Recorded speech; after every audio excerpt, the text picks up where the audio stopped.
Hunt, the flight director, announced earlier that NVM Sequence 2 would be running soon. That is the flash sequence, the beginning of the science sampling sequence that governs the remainder of the observation. All stations, flight mark, 60 seconds to centaur impact. We start of NVM Sequence 2. Is it possible that NASA bombed the moon in order to destroy an alien base? According to many people around the world, the answer is a big yes. According to a set of images in alleged reports, there are alien structures on the surface of the moon, and NASA launched a 2-ton kinetic weapon to destroy them, despite international laws clearly prohibiting it. One of the greatest enigmas regarding UFOs and alien life is whether governments and space agencies around the world are covering up such information. While seeing UFOs on Earth and videos from space isn't something new, in the last couple of years, a lot of attention has been drawn to Earth's moon. There, on the surface of Earth's natural surface lay numerous alien bases. The fact that many believe NASA and governments around the world have covered up information on these alien bases has become a widely accepted ideology in the last decade among ufologists and believers.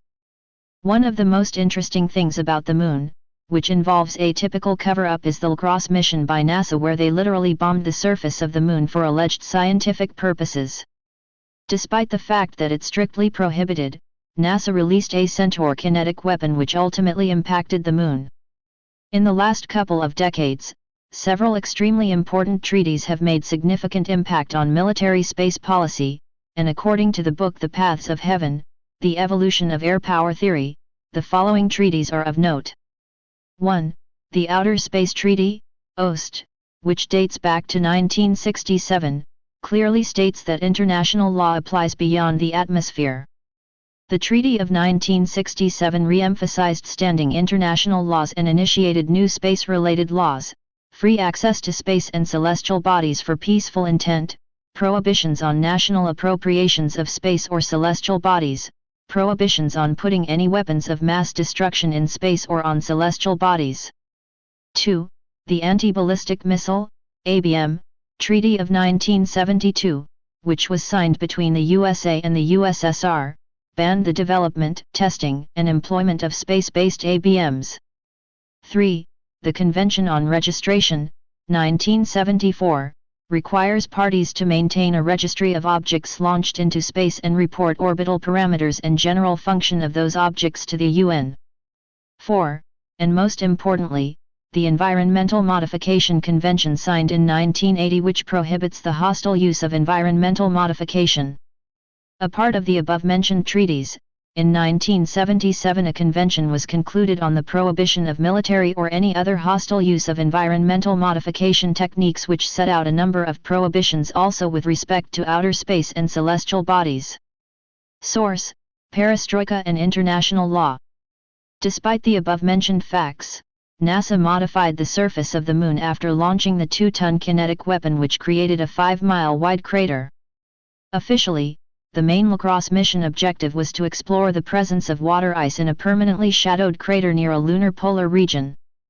The mission was launched together with the Lunar Reconnaissance Orbiter, LRO, on June 18, 2009, as part of the Shared Lunar Precursor robotic program, the first American mission to the moon in over 10 years. But why break numerous international laws and go against their very own standards all of a sudden? Well, according to many, the true purpose behind the 2009 Lacrosse moon bombing was far more enigmatic than anyone at NASA is willing to accept. According to many ufologists, and alleged images which show alien structures on the surface of the moon, NASA's Lacrosse mission had a more militaristic objective rather than scientific. Many believe that the 2-ton kinetic weapon that was detonated on the moon's south pole was aimed at an alien base located there. This bombed moon base might perhaps explain why we haven't been there in recent years. Why would we avoid the moon so much? We know that it is a place filled with minerals, it has water, and they really needed to bomb it to find out, and it would make a perfect outpost for anyone who wants to continue the exploration of our solar system, and it would also help us get to Mars and beyond. However, despite the fact that many reports and enigmatic images of alleged structures on the moon are there, it's nearly impossible to prove, or disprove for that matter, their existence and the truth behind, until perhaps one day, we return to the Moon. However, returning to the Moon isn't a guarantee that we will finally have disclosure whether or not there is an alien presence on the Moon. It is a profound mystery why NASA decided to break international laws and literally bombardthe Moon for alleged scientific purposes. We've just started sequence 2. This is now. This will run from 1 minute prior to impact. Flight payload confirm sequence 2 start. Through 3 seconds after the Copy that, expected payload. impact. We'll then switch to curtain mode, which will last for 3 minutes.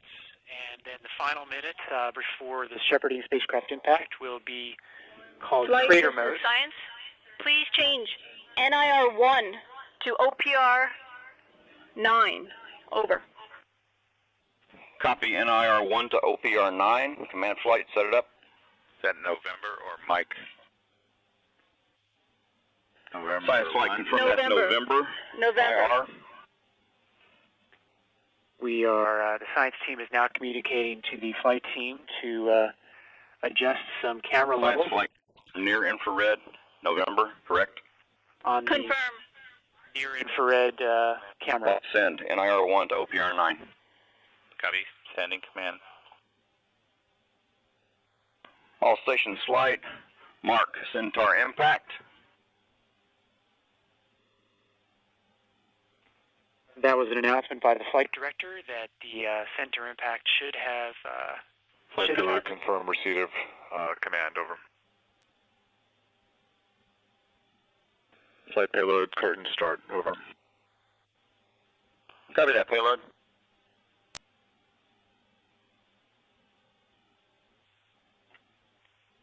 we should be looking for some signs of the impact on the leftmost part of Standing by with mid-infrared changes. the left side of the shadow, right below the dimpled crater on the larger crater rim.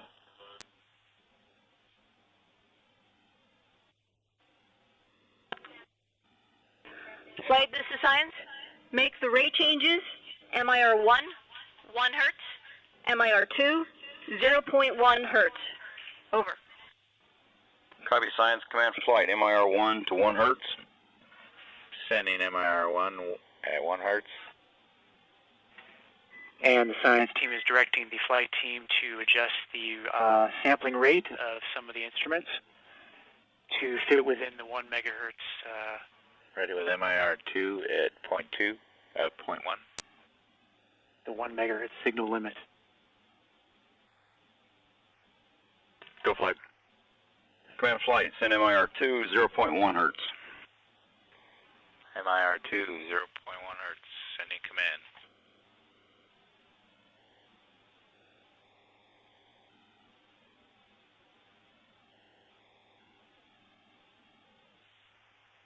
Flight confirm receipt of command. Over. Copy that, payload.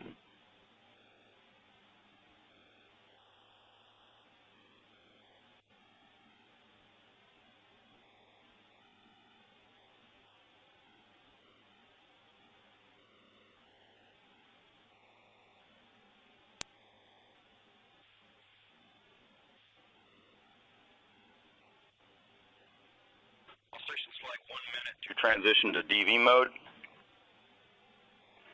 Transition to Delta V mode actually is a control mode for the spacecraft. It allows us to slew much more quickly, to continue pointing at the suspected Centaur impact point, even though the shepherding spacecraft will be impacting a couple of kilometers away. This is the last minute before the shepherding spacecraft also impacts the surface of the Moon, and the last minute of flight.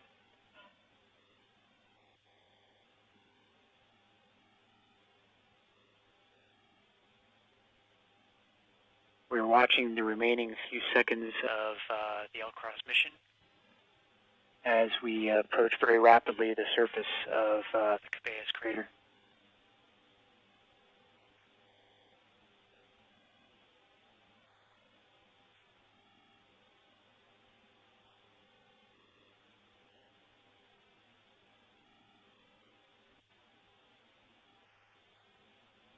Mark, transition to DV mode.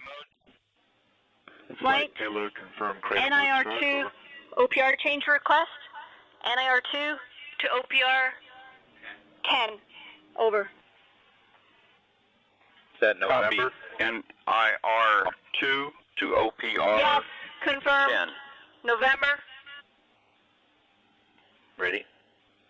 Command flight send November IR2 to OPR 10. Command sent.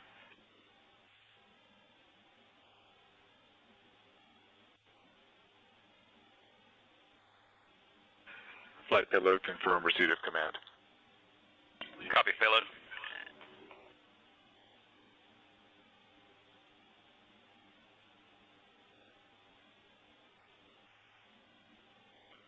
These are Stand by for shepherding spacecraft impact. the very last seconds of the shepherding spacecraft trajectory as it approaches the lunar surface. We are seeing very small craters within the crater. We confirm a thermal signature of the crater. Our mid-IR cameras. Over.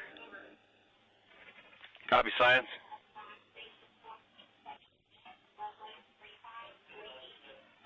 We just All received 60 flight shepherding spacecraft impact. Stations report LOS. the ground stations at Goldstone just reported a Last packet, termination of 11:35, telemetry. 35.054 seconds. The shepherding spacecraft has hit the surface of the moon, and this marks the end of the L-Cross flight mission.